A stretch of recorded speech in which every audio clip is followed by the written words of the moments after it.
आज हम देखेंगे एनसीईआरटी क्लास 6 का चैप्टर 5 का, जिसका हम अंडरस्टैंडिंग कर चुके हैं, मतलब उस अध्याय को समझ चुके हैं। उसी अध्याय का समरी देखेंगे। राज्य, राजा और एक प्राचीन गणराज्य जो चैप्टर है उसका समरी देखेंगे। इसे 2 पार्ट में बनाया गया है और इसमें देखिए, इसमें बहुत अच्छा से इसमें हम लिख के दिखा रहे हैं कि किस तरह से आपको याद रखना है। अगर ये पिक्चर याद रहेगा तो आपको पूरा याद रहेगा। जैसे उत्तर वैदिक काल में, हम अभी तक क्या था, ऋग वैदिक काल पढ़ चुके थे। अब उत्तर वैदिक काल में क्या क्या हो रहा था और क्या क्या याद रखना है।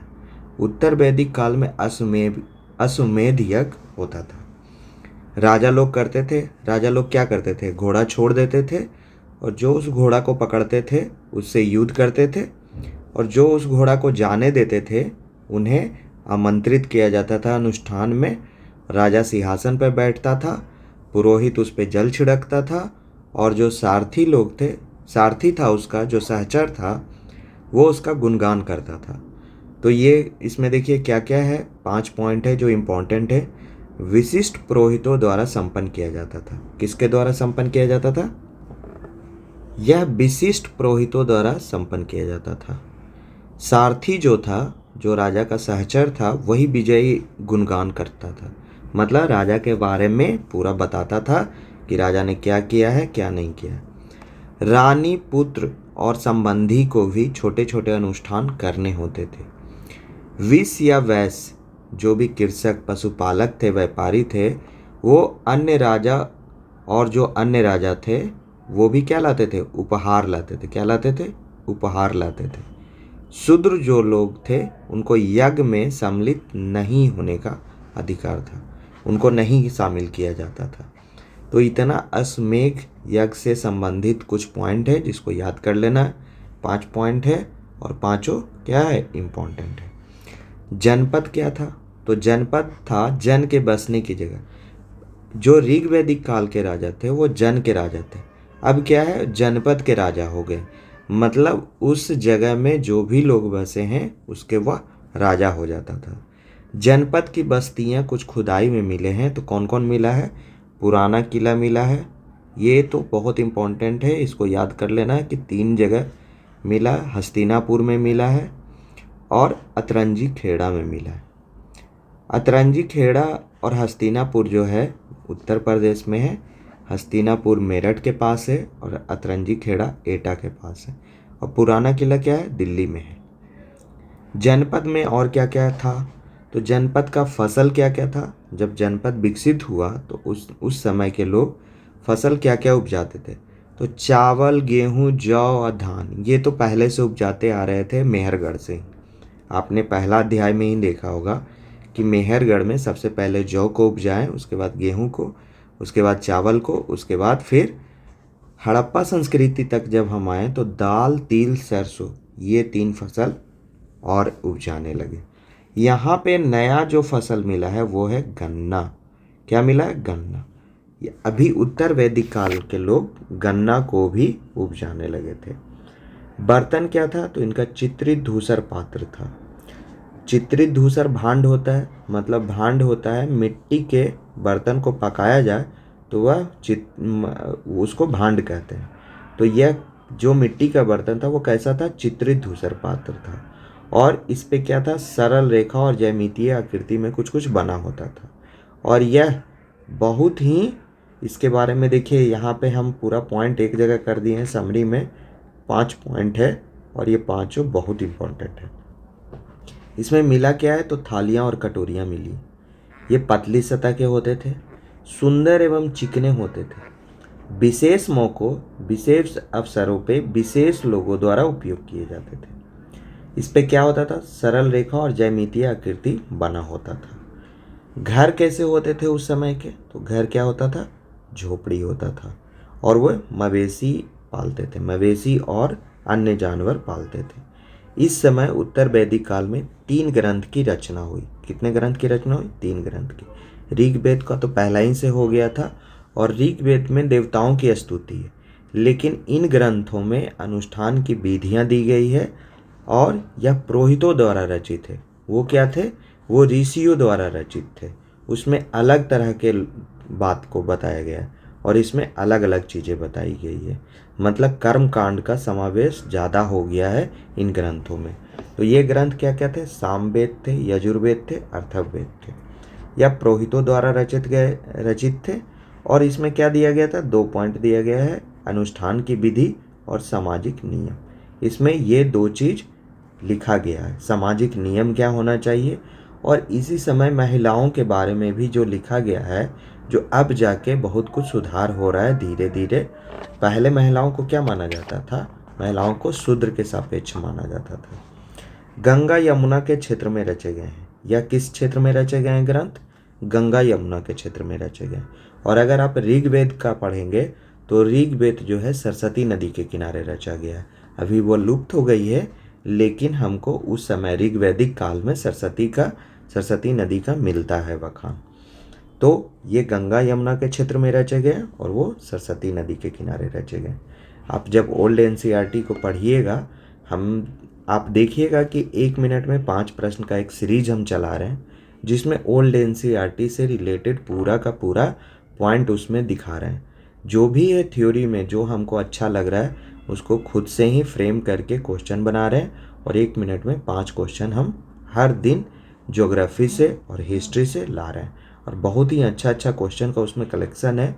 तो उसी में ओल्ड एनसीईआरटी में ही दिया है कि ऋग्वेद का रचना जो हुआ सरस्वती नदी के किनारे हुआ, और ये जो हुआ उत्तर वैदिक काल में जिन जिन ग्रंथों का 3 ग्रंथों का जो रचना हुआ वो गंगा यमुना के क्षेत्र में रचे गए।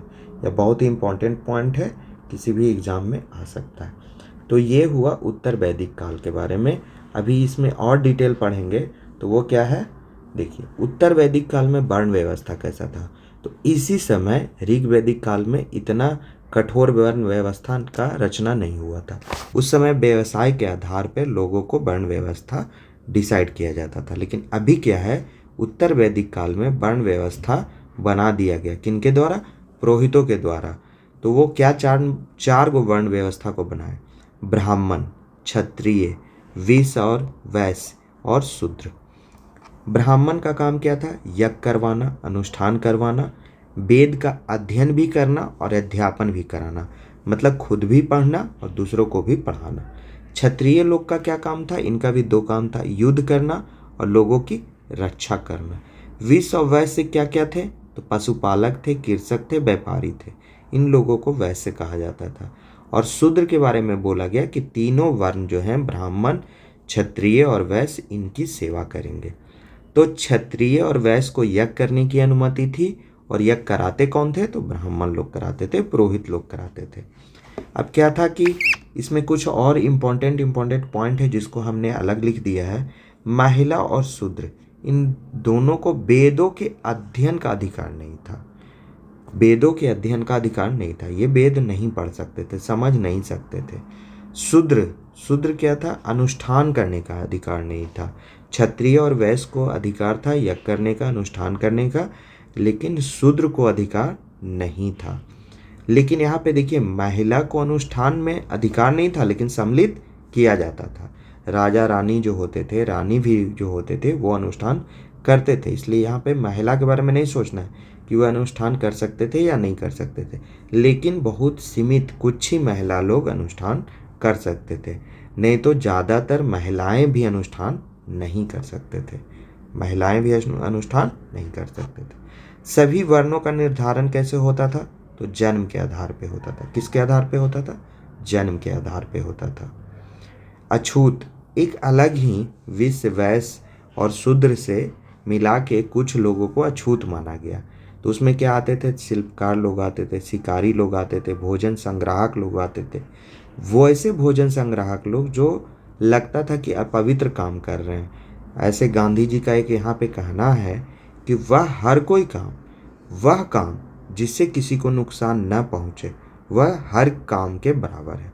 मतलब वह काम जिससे किसी को नुकसान न पहुँचे वह सभी काम क्या है? एक जैसा है।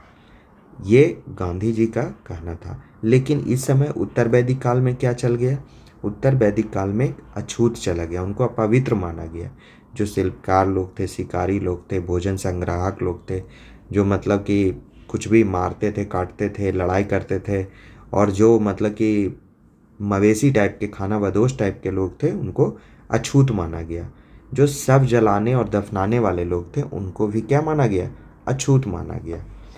तो वर्ण व्यवस्था का विरोध हुआ। उस समय वर्ण व्यवस्था का, उत्तर वैदिक काल से वर्ण व्यवस्था का विरोध होना शुरू हो गया। और इसी के बाद बुद्ध भगवान और महावीर भगवान आते हैं इसी वर्ण व्यवस्था के। वो दोनों ऐसे तो क्षत्रिय थे, लेकिन इसी वर्ण व्यवस्था के विरोध में वह उभर कर आते हैं और एक अलग ही धर्म का मतलब कि अलग ही धर्म आ जाता है। कौन कौन धर्म आ जाता है? बौद्ध धर्म और जैन धर्म। तो वर्ण व्यवस्था का विरोध किस किस बात पे हो रहा था? तो जन्म पे, कि जन्म के आधार पे बंटवारा ना हो, व्यवसाय के आधार पे भी बंटवारा ना हो। अगर हम पशुपालक हैं, शिकारी हैं, भोजन संग्राहक हैं, तो क्या हमें अछूत माना जाएगा? इस आधार पे बंटवारा ना हो। अनुष्ठान करने का अधिकार हमें भी मिले और छुआछूत तो हो ही नहीं। छुआछूत के नाम पे विरोध हुआ। तो इतने 4 पॉइंट है जिसमें इन 4 बातों पे क्या हुआ? विरोध के स्वर उभर कर आए।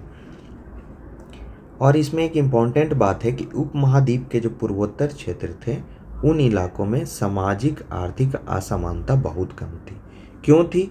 तो क्यों था कि पुरोहितों का प्रभाव वहाँ क्या था? कम था। अभी क्या उत्तर पूर्वोत्तर क्षेत्र में बहुत कम पुरोहित लोग गए थे। तो पूर्वोत्तर क्षेत्र में कम गए थे, इसलिए क्या था कि वहाँ पे आर्थिक सामाजिक समानता बहुत कम थी। तो ये हुआ समरी, जो पार्ट 1 है इस चैप्टर का। और दूसरे पार्ट में हम इस चैप्टर को पूरा कंप्लीट करेंगे।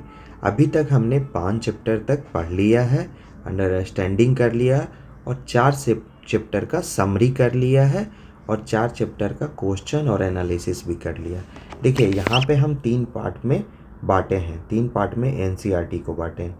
क्या क्या बांटे हैं? एक बांटे हैं कि हमको समझ विकसित करना है कि क्या क्या दिया गया है, उस चैप्टर को पढ़ते हैं और वहीं पे जो कठिन शब्द है उसको समझाने का प्रयास करते हैं। फिर हम एक सारांश लाते हैं। सारांश किस लिए लाते हैं? कि चूँकि पूरा चैप्टर फिर से पढ़ना संभव नहीं है, तो कम से कम शब्दों में कैसे हम समझ सकें, और कैसे, देखिए जो हमारा दिमाग होता है वह पिक्चर को ज़्यादा विजुअलाइज करता है।